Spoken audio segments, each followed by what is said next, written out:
see why in a second.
Hey guys, and welcome back into My Singletrack Mind.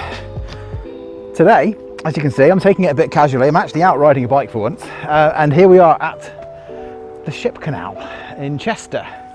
And the reason we're here is because I'm going to show you my first proper bike, first proper mountain bike anyway. I guess I had proper BMX before this, but this was the proper bike that I had in the start of quite a lot of stuff in my life, really. And I'm going to quickly explain to you what a retro bike is. I've actually been for a big ride. I've started off just over there, so when I got out of the van this afternoon, I was the other side of this bridge, and I've been for a big loop right around Chester, crossing the Welsh-English border a couple of times. Right now I'm in Wales, despite the fact that Chester's only just over there. It's right on the border. Anyways, let's talk about this bike. So what is it? It's a blue thing with wheels. I've done that joke so many times, I really need to stop doing that.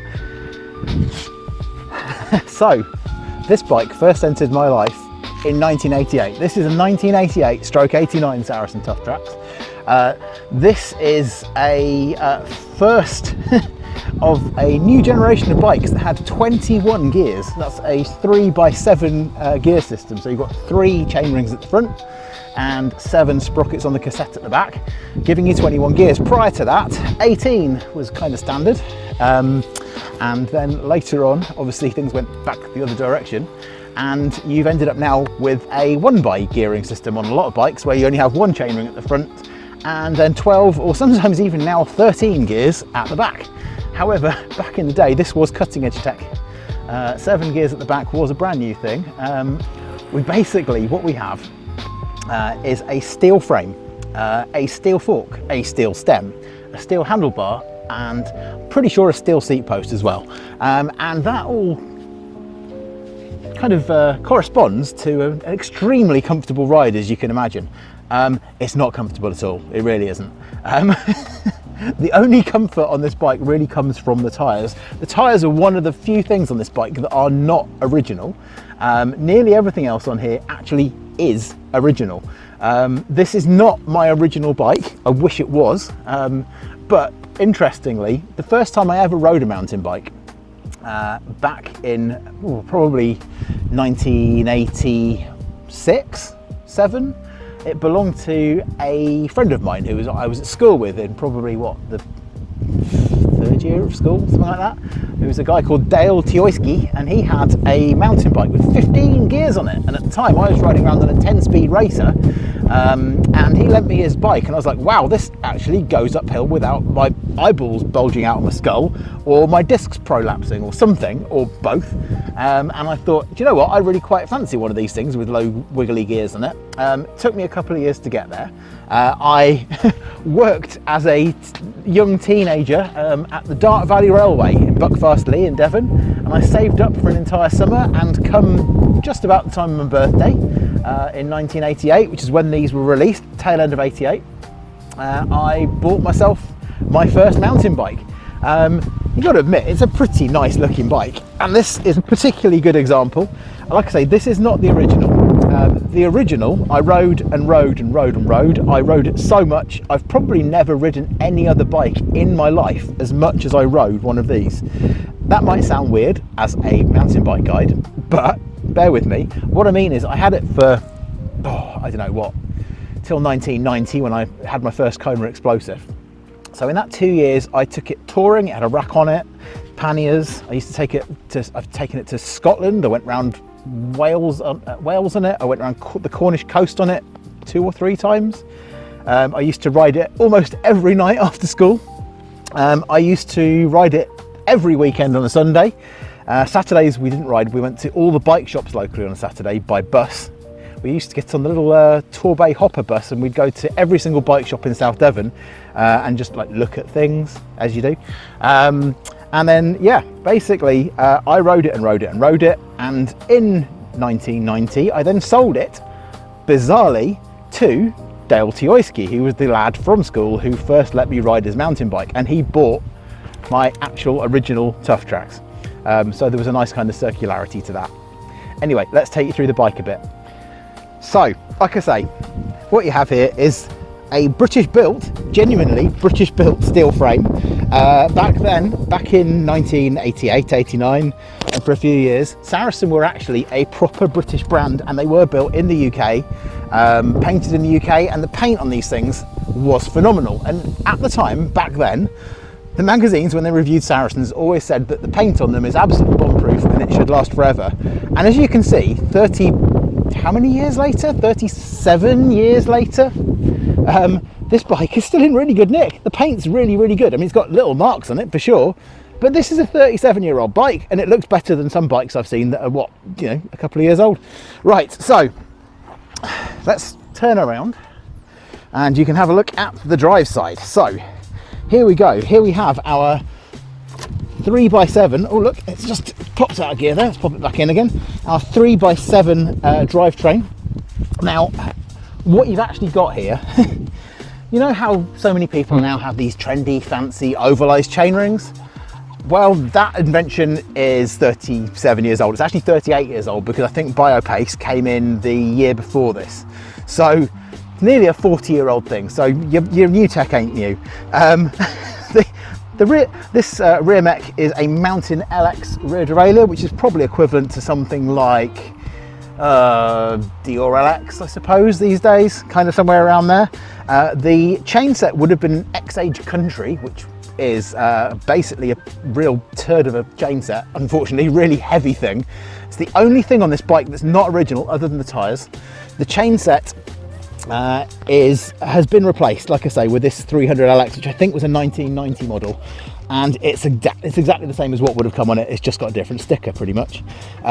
Mountain LX front derailleur as well, and then that is all operated by thumb shifters, and thumb shifters are exactly what they say on the tin. You literally, you can hear that clicking, you just flick it with your thumb. Absolutely fantastic invention. I don't know why we don't really still have those, because they're a lot less hassle than a lot of modern shifting systems. Now, the brakes are nothing short of appalling. Basically, they are Shimano X-Age Trail. Don't know whether you can see those. Shimano X-Age Trail brake levers. These were awful even in 1988. They are called SLR, which I think stands for slightly lame retardation. The levers are hilariously plastic, which means that you pull them and then they just start bending, basically bendy, and all your energy goes into bending the brake levers. The cantilever brakes, because this has cantilever brakes on it, these are again X-Age Trail. Really, absolutely zero modulation in them. They are at least made of some kind of metal, I think, underneath with a plastic over the top. They feel like, what's the word I'm looking for, crap, and they don't really do very much. But nonetheless, This bike, like I say, is extremely original, even to the extent that we have the original grips. These grips were literally the very first thing I changed on this bike when I got it. And having ridden it 25k or something today, I can remember why, because even with gloves on, by God, they're really freaking painful. They are basically made out of some kind of extremely hard rubber that's almost plastic. But I'm loath to change them because they are original. They are 37 years old. As is quite often the way with retro bikes, I fitted this with a set of Billy Bonkers by Schwalbe, which are very retro-y looking, pretty much a gravel tyre, but they look really quite cool on a retro bike. But this thing even has some really dorky things that are quite cool. This has got some really period things on it. So if you look at the reflectors, yes, reflectors, I know, really not cool, but these reflectors with these color-coded reflector mounts are original. They would have been on the bike when it came out of the shop because they were all powder coated to the color of the frame, which is pretty cool as a little finishing touch. It's even cooler that 37 years later it's still there. And then the other thing that's dorkily quite cool and original is this horrible seat. Yeah, it's really uncomfortable. It says Saracen on it. It's got these hoof and grate springs on the back of it, which it needs because the ride is, like I say, somewhat less than compliant. Now, the only thing that lets this bike down is it does have a slightly dodgy non-drive side crank because these are square taper cranks, which were sent by Satan to punish us for all of our sins, for everything we've done wrong in eons of human life on Earth. Basically, it's a square bit of steel that you shove another bit of metal onto and you crank it up with a bolt, and then basically it falls off when you least expect it to or want it to. And also handily, you have to carry around a 17mm spanner to put them back on again. So when they do come off, usually it's really inconvenient. So yeah, they're not great, and they last fell off this morning. There we go. But yeah, it's a bit worn, that's why, but we'll forgive it its sins. Where did it come from originally? According to this, it came from Winston Cycles in Kingston upon Thames. Can't say I've ever been there, but there we go. If you still exist, bike shop, your bike is still going all this time later. So why am I still riding around on this thing? Well, it's a piece of my history for starters, and it's quite cool. I think retro bikes are quite funky. There's something really nice about the simplicity of a rigid bike, which I think is kind of why I've started liking gravel bikes a little bit, even though this is, to all intents and purposes, a gravel bike, apart from the dropped handlebars. Bizarrely, the position on this bike is very similar to riding on the hoods of my Santa Cruz gravel bike. And this bike cost 369 quid, albeit in 1988. Yep, 369 quid, but 369 quid on a bike in 1988, probably like spending about £1,000 on a bike these days. So it was an entry-level bike, but a good entry-level bike. Back then, like I say, Saracen were hand-built in the UK. I think they had maybe half a dozen models.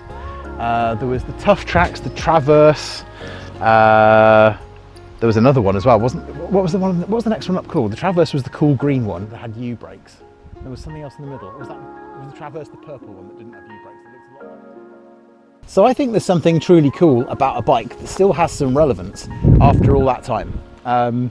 Okay, it's only relevant in the fact that it's still a bike, but the fact is that it's a very old bike that still works, and it still works with ancient components on it. Basically, I mean, even the chainset, which isn't original, is 35 years old. So it just goes to show that if you look after a bike, it will last. And honestly, modern bikes, the components are way better than the components on this thing. They're the quality of manufacture of components back then. There's some things were quite well made, other things really weren't. I mean, the Dior thumb shifters. Yeah, I mean, sure, they're kind of cool, but I think I got through 3 sets of those in the 2 years I had the bike. But that was because I was doing a lot of miles. But those are probably still the original ones, and the reason I suspect they're still the original ones is because these are the original freaking cables. This bike still has its original cables on it, which is bonkers. So yeah, so those probably are the original shifters and the original cables. So this bike has genuinely survived all that time. But one of the things that also is original, I can note, is the headset. The headset is a 1-inch headset. That was something which wore out very quickly on mine as well. So either this didn't do a lot of miles or somebody looked after it a lot better than an abusive 14-year-old boy who threw it down every descent on Dartmoor quite aggressively, despite the fact it was yeah, a bit before bikes were really designed to do that. So yeah, this bike very much set me on the road. I didn't keep it all that long. Just as an aside, I mentioned the fact that I changed the thumb shifters 3 times. I can tell you exactly what I broke on this bike.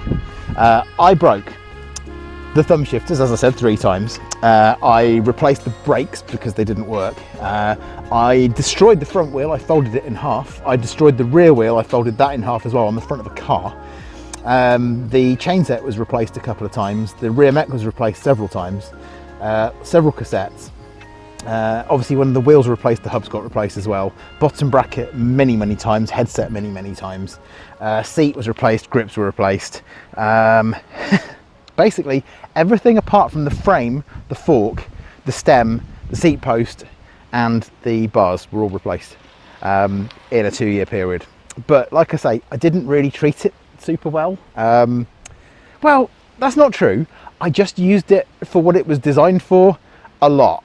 Like a lot. It was very well loved. But having said that, I always maintained it immaculately. It's not like I turned it into a wreck. I just broke a lot of stuff because that's what happens when you start learning to ride a mountain bike in 1988. Right, anyway, enough of that. I'm off home. Time for a cup of tea. 30-degree heat today. And this old girl's done me very well. It's been a gentle ride, but you know, it's not acceptable to beat up old ladies, so I was very gentle with her. Anyway, back off home it is, and I'll see you next time.